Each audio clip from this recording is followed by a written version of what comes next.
Metabolite training. There are several different ways to use this intensifier. And the way I'm demonstrating here, I'm going to squat heavy weight to near failure, then take a shorter than normal break and proceed to lunge. That is an example of metabolite training. Another example of metabolite training would be doing push-ups to near failure and then taking a shorter than normal break. Typically, you would want to take 1.5 to 4 minute breaks. So say I did push-ups near failure, took a 30-second break, and then did push-ups again. That would be an example of metabolite training. Another example would be doing calf raises to near failure, taking a 30-second break, and then doing calf raises again to near failure. Both of those examples, the push-up and the calf raise, are an example of metabolite training.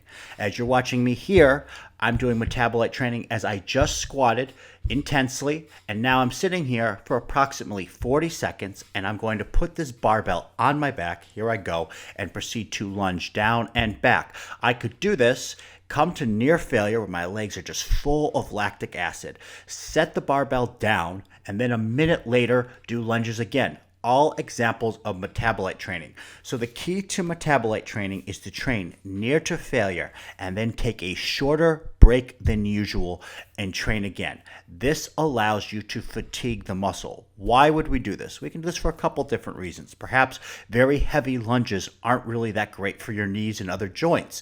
So I would squat and then I would just take very short breaks between my lunges.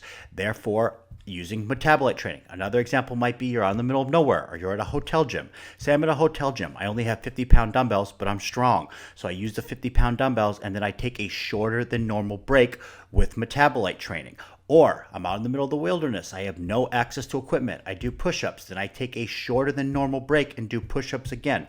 All of these are ways of doing metabolite training and intensifying my training. That's why metabolite training is considered an intensifier. It's a way to make the weights that you have available more difficult than normal, or it's a way to make exercises that typically don't have a very significant amount of fatigue more challenging than normal. Another example, maybe I do chest flies, and I do chest flies till I'm basically fatigued, and then I proceed to go do dips, because otherwise I might have to do weighted dips, and maybe I don't have a belt around, or I have no way of weighting the exercise. Suddenly, after doing flies, I proceed to go do dips.